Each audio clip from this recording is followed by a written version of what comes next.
Tog' va daryo ittifoqi Bay oilasining yo'qolishi xuddi tovuq o'ldirgandek. Biz nima qilishimiz kerak? Kutib turaylik, agar bo'lsa nima bo'ladi? Suv endi kuta olmaydi. Agar biz Du oilasiga berilmasak,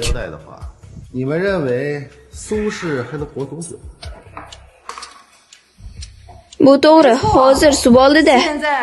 Faqat bitta yo'l bor. Faqat murosaga kelish kerak. Xonemi. Aytishlaricha o'sha kuni eski suv biznesini boshlash uchun hozir shuning uchun bizda u Suvning hozirgi holati bilan endi tizim qiling. Du oilasiga ishonch. Kompaniyaning rivojlanishi kuchga bog'liq, it bo'lish orqali emas. Suv xonim, chindan ham shunchalik bo'lishni xohlaysizmi? Birinchi o'rinda suvni hal qilish kerak. Yaxshi. Otangiz va men biz biznesni boshlaganimizda siz hali tug'ilmagan edingiz. Men hech qachon ruxsat bermayman. Siz va mag'rur yigitning qo'llari. Suv xonim, agar siz suv kompaniyasini saqlamoqchi bo'lsangiz, samoviy tabletkalarni berishingiz kerak. Retseptni Du oilasiga yuboring. Men tabletkalarni topshirmayman. Men uni bermayman. Men Du oilasini hech qachon xafa qilmayman. Du oila muhimroq. Du oilasini xafa qiladigan hech kim yaxshilik bilan tugamaydi. Barchamizni xohlaysizmi? Bizni o'zingiz bilan ko'rmoqchimisiz?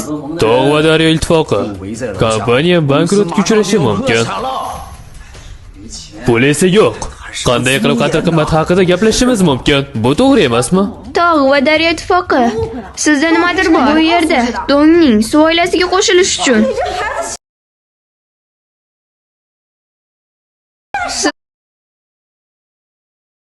Qadrdan qo'rqyapsizmi? Kichkinagina qiz. Nega Tog' va daryo ittifoqi unga tayanish kerak?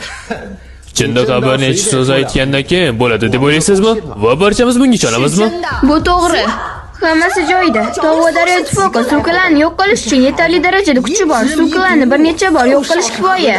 Janob Duda buyuk iste'dod bor. U sizga yetarli emas. Noshukur bo'lmang.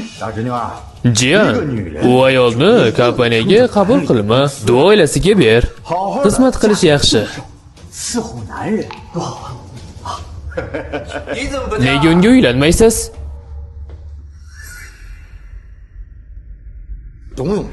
Dong Yongbing? Janob Dong o'z yo'lida, men unga eshikni ko'rsatdim.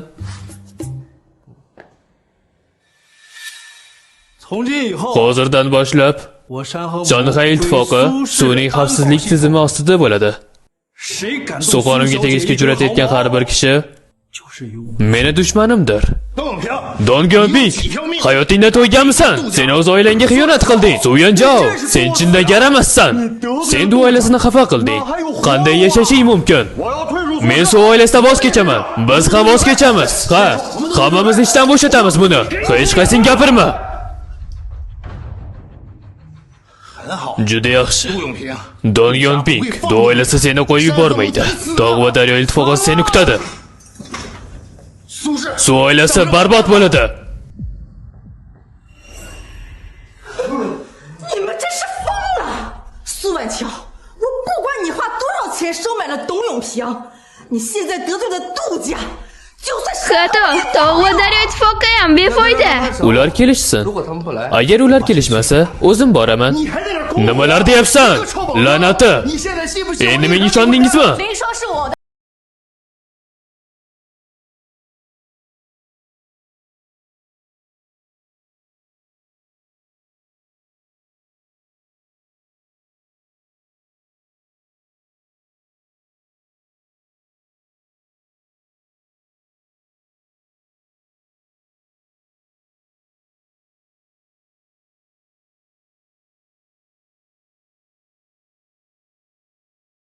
Xohlaysiz? Yaxshi, men hali ham shu yerdaman. Suv biznesining hozirgi holati tez orada biz tugatamiz. Ha, to'g'ri. Hammamiz tugadik. Du oilasini xafa qildik. Men sizlarga va'da beraman. Tez orada suv qayta tiklanadi. Siz yuqoriga va pastga gapirdingiz. Nega biz sizga ishonishimiz kerak? Biz pul tikish shartnomasini imzolashimiz mumkin. Shu 6 soat ichida men suvni hayotga qaytaraman. Agar yutqizsangiz, ixtiyoriy ravishda taslim bo'lasiz. Agar siz yutqizsangiz, tabletkaning maxfiy formulasini berasiz. Yaxshi. Agar shunday bo'lsa, kelinglar bitim tuzamiz. Agar Suv xonim g'alaba qozonsa, muammo olib kelganlar barcha aksiyalarni topshiradi. Keyin ketadi. Barcha suvning aksiyalarini topshiradi. Keyin ketadi. 6 soatdan iborat narsa nima? To'g'ri. 6 soat ichida nima qila olasiz?